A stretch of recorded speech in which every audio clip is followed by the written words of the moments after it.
for the men are from Mars, women are from Venus. Now people are saying, well, how do you know the difference between a man and a woman? You have to know a biologist. Well, anyway, I study biology to know the difference. Besides, it's common sense.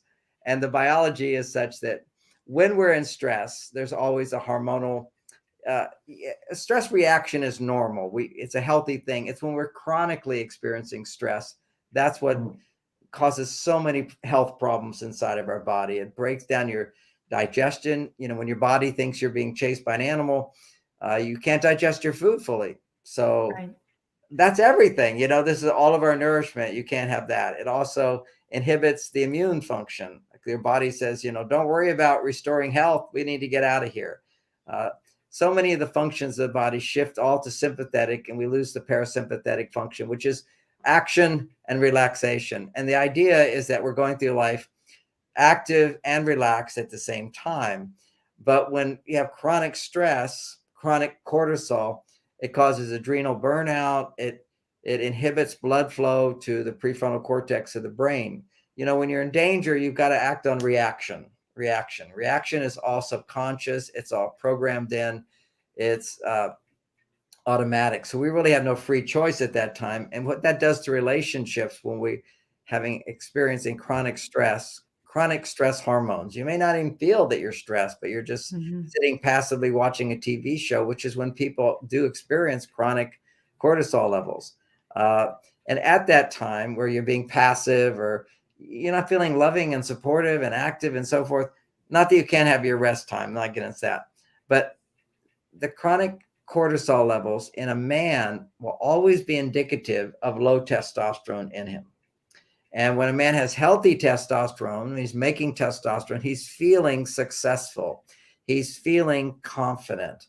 So those are the attitudes that go with testosterone. And when women are feeling successful and confident, they're making testosterone too.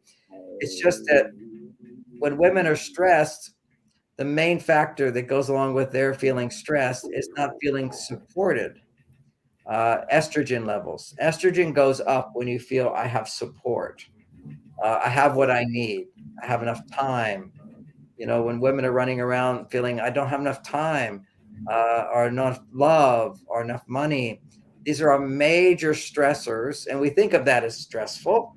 But actually what's going on is when you're not feeling I have enough, your estrogen levels go down. When you feel I have enough, your estrogen levels go up. So there's a lot of things that will help promote production of estrogen, both in terms of biohacking and supplements, but there's also simply an awareness that as a woman, stress, the estrogen levels tend to go down when you're feeling I have to do everything myself.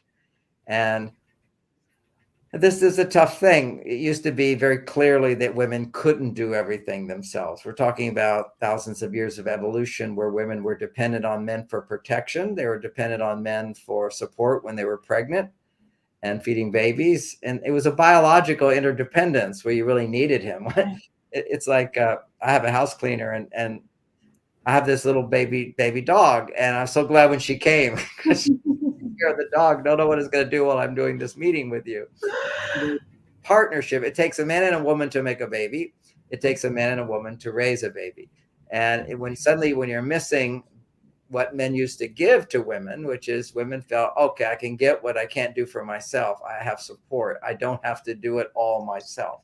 That feeling I have to do it all myself doesn't promote the production of estrogen. And when women's estrogen levels are low, they tend to have higher cortisol levels. We'll just put it that way. Now, there is another aspect of that, which is a little confusing. When you get into the details, it's on the way up towards her ovulation time is when she needs to have a lot of estrogen. On the way from ovulation to her period, she still needs estrogen, but not such high levels, but she still needs good, healthy levels of estrogen. And at the same time, she needs more progesterone. Now, again, when you're doing what we will call traditional male behaviors, and why do I call them traditional male behaviors? Well, they're behaviors that have proven to increase testosterone. Men need 10 times more testosterone. It's our major stress reducing hormone. It's amazing when you feel confident you're doing something productive, you're solving problems, you're making money, you're doing good things, good deeds for other people. And particularly if you're doing it to make money. Okay. If you're Right. doing it for the reward, you're going to be making testosterone. And the same behaviors, if you're doing it just simply out of love and you're not looking for the reward, female hormones get produced.